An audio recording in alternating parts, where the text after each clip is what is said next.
Target pemerintah mencapai pertumbuhan ekonomi 8% sepertinya bukan hal yang mudah untuk dicapai. Pasalnya dalam 10 tahun terakhir, ekonomi Indonesia berada di level 5%. Di tengah tantangan ekonomi global yang semakin bergejolak dan keterbatasan fiskal. Mampukah Indonesia mengejar target ambisius 8%? Nah, untuk mengelaborasi hal ini, sudah hadir Cluster CEO Indonesia and Asian Market Standard Chartered sekaligus Chairman British Chamber of Commerce in Indonesia, Bapak Doni Dono Seputro. Selamat pagi Pak Doni, terima kasih. Selamat pagi Mas Yudi. Ya. Target pemerintah 8%, tapi pertumbuhan kita selama 2 tahun terakhir 5%, 5,3%, ekspektasinya tinggi sekali sepertinya. Bagaimana Bapak melihat hal ini?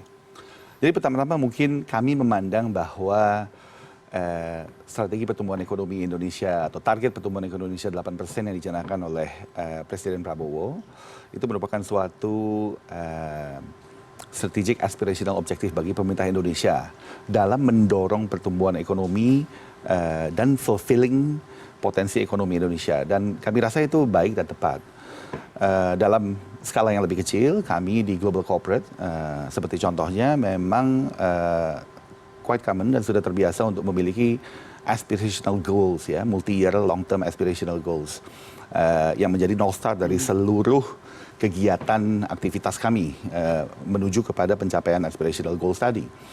Apalagi dalam konteks nation state kita lihat memang potensi Indonesia itu sangat luar biasa.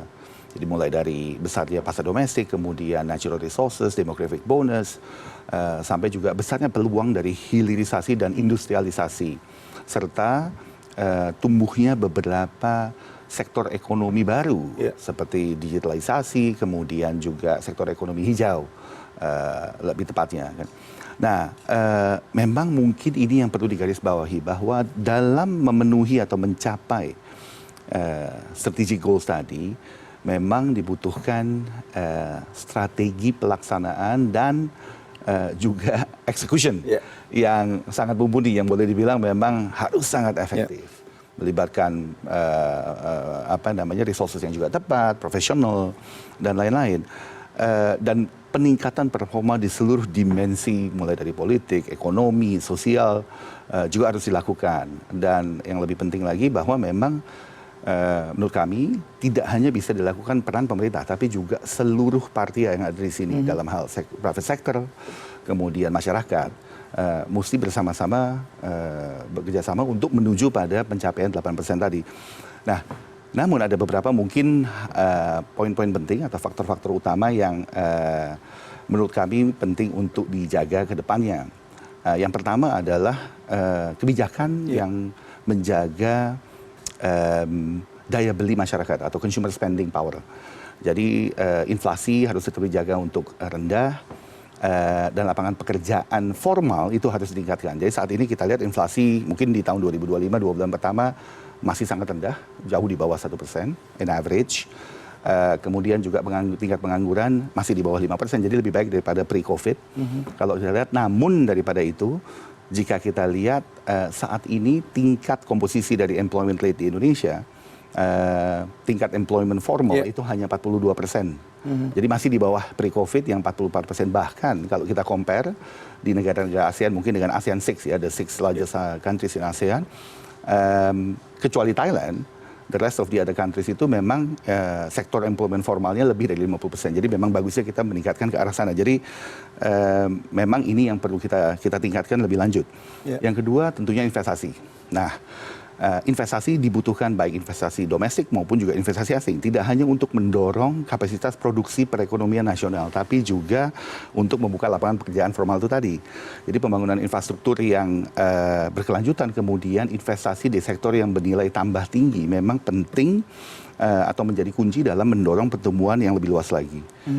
Mungkin faktor ketiga itu jelas adalah dari sisi governance. Jadi kebijakan struktural, kemudian penguatan institusi dan reformasi birokrasi. Jadi efisiensi dari birokrasi. Jadi perbaikan peraturan yang misalnya overlapping, penyederhanaan birokrasi, standarisasi yang ada interoperability dengan standar internasional, karena Indonesia memang butuh foreign investments untuk mendorong perekonomian. Dan Indonesia sebenarnya sudah terbukti dapat melakukan reformasi kebijakan tadi. Jadi kalau kita lihat Omnibus Law, baik Cipta Kerja maupun sektor keuangan, perpajakan dan lain-lain itu sudah dilakukan, penyesuaian untuk local content requirement sudah dijalankan. Lastly, yang paling penting mungkin juga adalah peningkatan kualitas sumber daya manusia. Nah, memang pendekatannya harus sangat komprehensif. Jadi mulai dari mengatasi permasalahan stunting, kemudian juga asupan gizi yang tepat, kemudian education, dan link and match-nya dengan potensi lapangan pekerjaan yang ada, termasuk putting roof over their head, gitu ya. Tapi kita ingin atau harus mendorong pertumbuhan kualitas sumber daya manusia Indonesia yang punya nilai saing internasional. Karena like it or not, walaupun kita tidak berada di luar negeri, kita itu competing with other countries in the world dalam pembangunan ekonomi dan attracting investments to come in gitu. Ya. Kalau kita bicara mengenai tadi Bapak katakan ada konsumsi dalam negeri, data dari PPS sendiri pertumbuhan konsumsi dalam negeri 4,94% di tahun 2024, kemudian komoditi kita menyumbang 4,5% dari PDB dan mempekerjakan 3 juta pekerja. Tetapi kita selalu identik kita hanya mengandalkan komoditas dan konsumsi dalam negeri. Meskipun tadi ada energi hijau yang terbarukan bisa menjadi alternatif, diversity dari investasi dan juga bagaimana perekonomian terus berjalan, target dari 8% itu juga bisa berjalan. Bagaimana Bapak melihat kompleksitas ini bisa menjadi sebuah strategi yang implemented, Pak? Jadi kalau ditanya bahwa fokusnya adalah pada komoditas, saya rasa arah kebijakan pemerintah itu sudah sangat jelas bahwa fokusnya adalah pada pertumbuhan nilai tambah. Jadi ekonomi dengan nilai tambah yang tinggi. Kemudian kita bicara mengenai upaya-upaya, menurut kami ada upaya-upaya nyata. Jadi let me explain. Jadi mungkin kita lihat bahwa pemerintah memang telah mengeluarkan kebijakan-kebijakan yang mendukung hilirisasi, industrialisasi, kemudian juga reformasi peraturan-peraturan dalam rangka mendukung investasi baik domestik maupun investasi asing yang mendukung hilirisasi tadi. Nah, salah satu yang menarik adalah contoh konkret. Kalau kita lihat di tahun 2017-18 masih sama. Ekspor Indonesia itu selalu didominasi oleh 2 komoditas utama, yaitu batu bara dan CPO, kelapa sawit, ya kan? Itu luar biasa sekali karena yang the third one, jadi itu jauh di bawah dari 2 itu. Saat itu komoditas yang namanya kami classify sebagai base metal. Jadi base metal itu ferronickel, kemudian iron nickel atau process sort of minerals dan turunannya. Itu di 2017 nilainya hanya $6 billion. Dan itu hanya sekitar 4% dari total ekspor Indonesia. Di tahun 2024 itu meningkat menjadi $38 billion. Dan base metal menjadi komoditas ekspor number 1 di atas batu bara 31 billion dan palm oil 21 billion. Jadi kita bisa lihat bahwa peningkatannya luar biasa sekali. Dan jelas ini menambah devisa luar negeri Indonesia, menambah cadangan neraca perdagangan, dan neraca perdagangan sejak COVID kita memang menjadi surplus. Nah, saat ini pemerintah telah menetapkan 28 sektor hilirisasi yang tidak hanya mencakup mineral, tapi juga agro, forestry, dan other sektor. Jadi kita bisa bayangkan jika pelaksanaannya berjalan dengan tepat dan efektif, multiplier dari pertambahan nilai ekonomi yang bisa dihasilkan memang sangat luar biasa. Ya, kalau bicara mengenai hilirisasi, kita juga terkenal dengan isu geopolitik pastinya, dan juga bagaimana negara-negara yang biasa selama ini hanya sebagai kita mengekspor bahan mentah, tapi dengan hilirisasi meningkatkan value, banyak sekali restriction dari beberapa negara, mungkin Uni Eropa segala macam. Kalau kita bicara mengenai WTO dan juga larangan ekspor barang-barang yang terkait dengan alam, dan juga bagaimana kita bersaing juga dengan nikel dan teknologi tembaga. Bagaimana Anda melihat kita bisa berperan dengan kondisi seperti ini, Pak? Dalam persaingan global ada restriction seperti itu, Pak, untuk meningkatkan hilirisasi. Baik, jadi pertama-tama mungkin begini, bahwa Indonesia punya daya tarik yang sebenarnya besar sekali. Sebenarnya secara kawasan, jadi kalau kita lihat sekarang memang terjadinya pergeseran atau very fundamental shift dalam tatanan trade and investment global. Because of geopolitics tadi kan, seperti Mas Yudi katakan, kemudian juga ada trade friction, fragmentation yang terjadi di dalam global economy right now.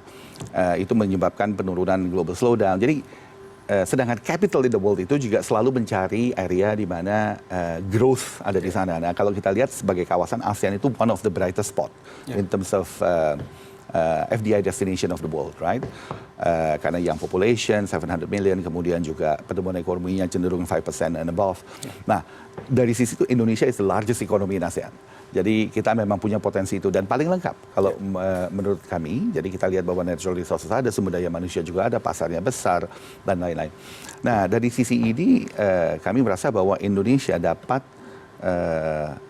melakukan tindakan-tindakan seperti contohnya hilirisasi dan lain-lain, walaupun ada restrictions.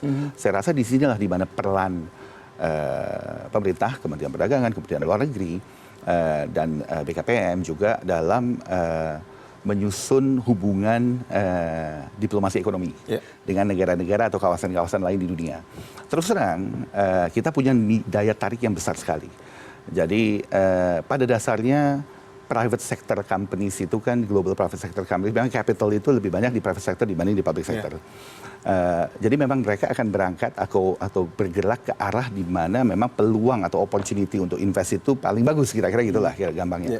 Jadi dari situ saya rasa ini sesuatu hal yang memang memerlukan diplomasi yang mumpuni ya dari Indonesia sendiri. Tapi kita punya bargaining position yang bagus, satu. Kemudian kita punya nilai jual dan daya tarik appeal yang sangat menarik. Jadi kalau kita continue untuk improving ease of doing business di Indonesia, saya rasa dibantu dengan diplomasi ekonomi tadi, apakah itu berbentuk free trade agreement atau strategic economic partnership dengan beberapa negara bilateral maupun juga multilateral, CPTPP sebagai contoh, itu membantu Indonesia untuk dapat navigating through all of that restrictions di dunia saat ini gitulah.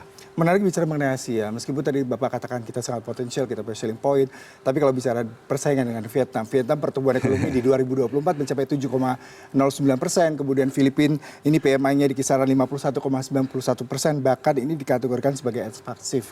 Bagaimana kita bisa bersaing Pak untuk kawasan ASEAN sendiri, di mana tadi Bapak katakan kita punya selling point, kita menjadi center of Asian, tapi di satu sisi dalam tanda kutip banyak sekali perusahaan-perusahaan lari dari Indonesia. Begitu juga tadi data pertumbuhan ekonomi Vietnam cukup signifikan pertumbuhannya.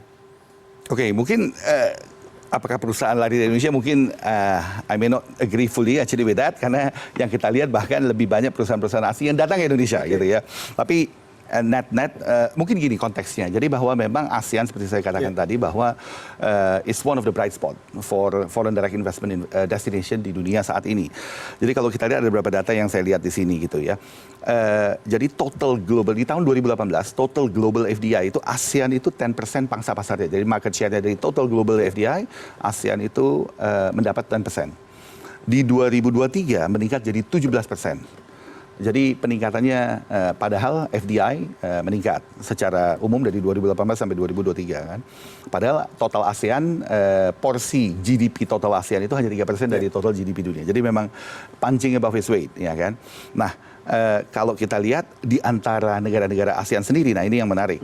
Indonesia sebenarnya menunjukkan kinerja yang baik. Jadi kalau kita lihat tahun lalu 2024, nah ini mungkin data lebih dari data Bank Indonesia gitu ya. FDI $24 billion, itu increase about 10% dari $22 billion the previous year. Jadi terbesar secara absolut, terbesar kedua setelah Singapura. Singapura will always attract big one karena memang slightly different structure-nya. Jadi banyak memang di finance industry, di mana itu nantinya bisa disalurkan ke kawasan region, dalam bentuk baik FDI lanjutan, seperti contoh FDI Singapura ke Indonesia merupakan yang terbesar ya bagi Indonesia destinasinya. Karena ini juga ada capital yang datang dari negara lain, tidak hanya dari Singapura sendiri kan gitu.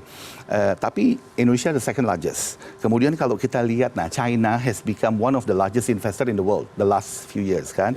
Nah kalau kita lihat pangsa pasarnya dari sisi China-nya sendiri, outward direct investment dari China ke Indonesia itu untuk periode sebelum COVID nih, average ya 2015 sampai 2019 sebelum COVID itu sekitar 1%. Jadi dari total China outward investment, Indonesia 1% dari total mereka.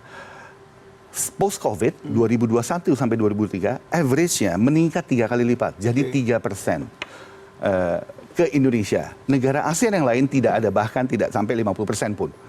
Naiknya kita hampir 300% ya, 3 kali lipat lah intinya gitu kan. Jadi memang Indonesia performing very well. Tapi having said that, kalau kita lihat memang tadi Vietnam kalau lihat proporsi dari FDI yang kita terima secara absolut against GDP, kita itu masih di bawah 2%. Karena GDP Indonesia kan lebih besar di ASEAN ya. Kalau Vietnam tuh dan Singapura di atas 4%, kemudian Malaysia, Filipina di atas 2%. Nah, kita lihat memang potensi masih besar bagi Indonesia untuk meningkatkan FDI, accelerating that. Jadi hal-hal yang perlu dilakukan jelas adalah itu tadi. Sekarang mungkin World Bank punya indeks namanya Be Ready. Itu yang dulu Ease of Doing Business. Nah, reformasi di bidang regulatori, kepastian hukum, environment yang kondusif untuk investment, ini yang penting. Kualitas sumber daya manusia penting ditingkatkan. Jadi untuk kita memenangkan Indonesia dalam persaingan regional mungkin gitu ya, mungkin tidak global lah, regional aja, karena memang kawasan ini lagi on the sweet spot kan gitu. Jadi karena potensi tadi memang ada persaingan di antara negara ASEAN, tapi juga ada kolaborasi jelas. Tapi kita lihat bahwa yaitu faktor-faktor yang fundamental, policy yang tepat, kemudian balancing juga antara, nah ini mungkin salah satu yang juga penting, balancing antara mendorong pertumbuhan ekonomi atau industri nasional dengan kebutuhan untuk kapasitas produksi. Jadi contoh adalah pada saat TKDN, local content requirement. Kita menerapkan local content requirement untuk mendukung industri dalam negeri. Tetapi perlu dijaga balancing yang tepat untuk local content requirement tadi, di mana kita lihat memang kapasitas produksi dalam negeri seperti apa dan apakah mencukupi untuk proyek-proyek besar berjalan. Contoh waktu itu adalah mungkin di tahun lalu penyesuaian yang kami rasa tepat sekali dari local content requirement untuk renewable energy, terutama untuk solar power plant. Yang direduksi secara berkala dari 20%, tadinya 40%, kemudian turun 20%, tapi meningkat over the years. Karena memang kapasitas produksi PV cells di Indonesia masih saat itu belum mencapai pada tahap yang bisa untuk membantu project. Dan ini unlocking a lot of investments dan project untuk solar power plant di Indonesia. Nah, ini yang saya maksud sebagai balancing yang tepat antara proteksi terhadap industri dalam negeri dengan iklim investasi yang juga terbuka. Kira-kira. Baik, saya sekarang ke pertanyaan berikutnya nih Pak. Terkait dari baru ini Bapak mendapatkan awardee dari Raja Charles III yang menganugerahkan gelar Honorary Officer of the Most Excellence Order of the British Empire (OBE) kepada Anda. Bisa dijelaskan nggak Pak, ini apa Pak gelar itu dan bagaimana peran Bapak dengan sebuah honors ini Pak? First of all, of course, ini satu hal yang merasa sangat terhormat dan very humbling untuk dianugerahkan honorary title ini oleh His Majesty King Charles III. Tapi perlu saya tekankan bahwa yang pertama-tama adalah ini bukan refleksi dari saya sebagai individu, tapi juga merupakan refleksi dari kerjasama dan kolaborasi dan hard work yang teman-teman rekan-rekan saya baik di Bridgeham maupun juga saya juga board dari UK ASEAN Business Council gitu ya, lakukan untuk mempererat hubungan bisnis antara Indonesia, UK dengan Indonesia dan juga UK dengan ASEAN. Jadi memang posisinya adalah UK dan ASEAN itu punya ikatan yang sangat erat sekali. Jadi 2 tahun yang lalu UK itu baru menjadi official dialogue partner dari ASEAN. Dan ini yang pertama kali official dialogue partner buat ASEAN selama 20 tahun. Jadi ini sesuatu hal yang memang menunjukkan arah fokus dari pemerintah UK untuk building a closer relations, terutama economic relations dengan negara di kawasan ASEAN. Dengan Indonesia sendiri, jika kita lihat saat kunjungan kenegaraan Presiden Prabowo ke UK di bulan November kemarin, Prime Minister Keir Starmer dan Presiden Prabowo telah menyepakati terbentuknya satu strategic agreement, strategic cooperation dalam hal memajukan ekonomi, terutama dalam digitalisasi, ekonomi hijau, energy transition, dan financial integration. Jadi ini memang satu hal yang menurut saya satu hal yang bagus karena banyak compatibility antara UK dengan ASEAN dan khususnya dengan Indonesia. Ya, kalau saya mengutip dari pernyataan Menteri Investasi dan Hilirisasi Kepala BKPM Pak Rosan pada saat pertemuan dengan pengusaha-pengusaha dan juga pada saat Pak Prabowo datang ke UK itu ada kurang lebih rencana 10 perusahaan Inggris dengan nilai investasi 8,5 miliar US dollar. Mungkin Bapak bisa kembali memberikan informasi terkait perusahaan itu apa saja Pak? Kemudian kira-kira prospeknya seperti apa di Indonesia, terutama kita bicara mengenai investasi dari UK, Inggris ke Indonesia. sejauh ini?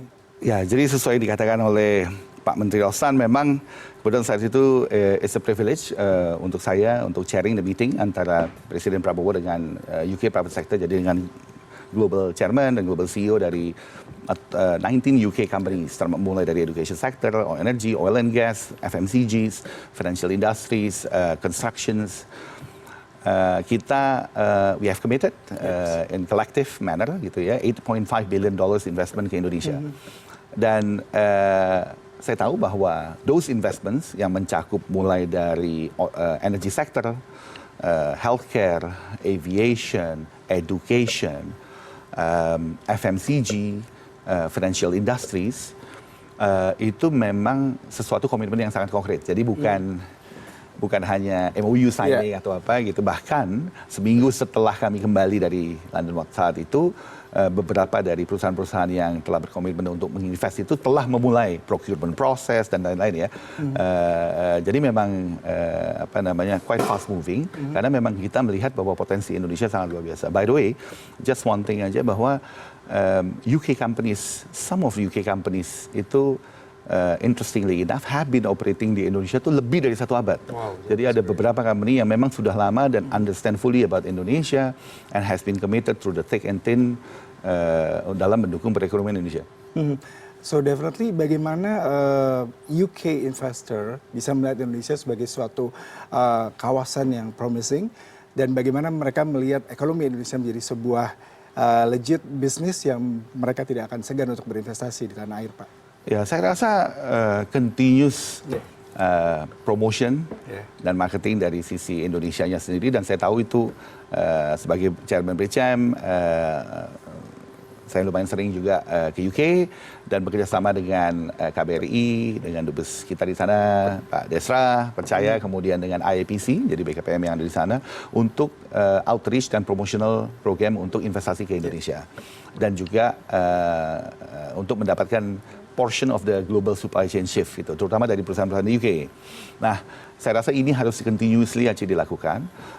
Di dalam negeri sendiri pasti tidak hanya untuk UK, tapi tadi seperti saya bilang bahwa continuous efficiency of policy and framework yang mendukung pada iklim investasi di Indonesia harus terus dilakukan. Jadi kombinasi antara satu adalah internal, sorting out actually creating a better environment untuk investments. Kemudian yang kedua adalah promotional and marketing activities. Jadi kalau one of the things about the UK itu begini, yang kita lihat peluang kalau ini saya lihatnya ya, bahwa memang kita masih ada room buat kita meningkatkan awareness akan potensi Indonesia di perusahaan-perusahaan di UK, terutama perusahaan-perusahaan korporasi di menengah. Kalau memang yang all the big companies, global companies, ya they know already about Indonesia, bahkan banyak sekali yang sudah beroperasi di Indonesia. Tapi kalau middle corporates di UK, nah ini yang mungkin familiarity terhadap Indonesia, understanding, kemudian juga potensi, kita perlu tetap galakkan. Dan ini salah satu dari program BCM dalam mendukung pemerintah Inggris dan pemerintah Indonesia mempromosikan Indonesia lebih banyak di UK. Pak Doni, terima kasih sekali untuk perbincangan. This is really insightful dialog pagi ini. Semoga bisa memberikan banyak sekali semangat buat para pengusaha Indonesia maupun investasi dari UK untuk Indonesia untuk berkembang. Karena tadi target tidak hanya sebesar 8 miliar US dollar, tapi pasti banyak lagi sektor komoditi, tidak hanya komoditi tapi juga teknologi dan beberapa hal lain yang bisa dikembangkan di tanah air dari para investor dari UK. This will only increase going forward. Terima kasih for having me. Yeah, thank you.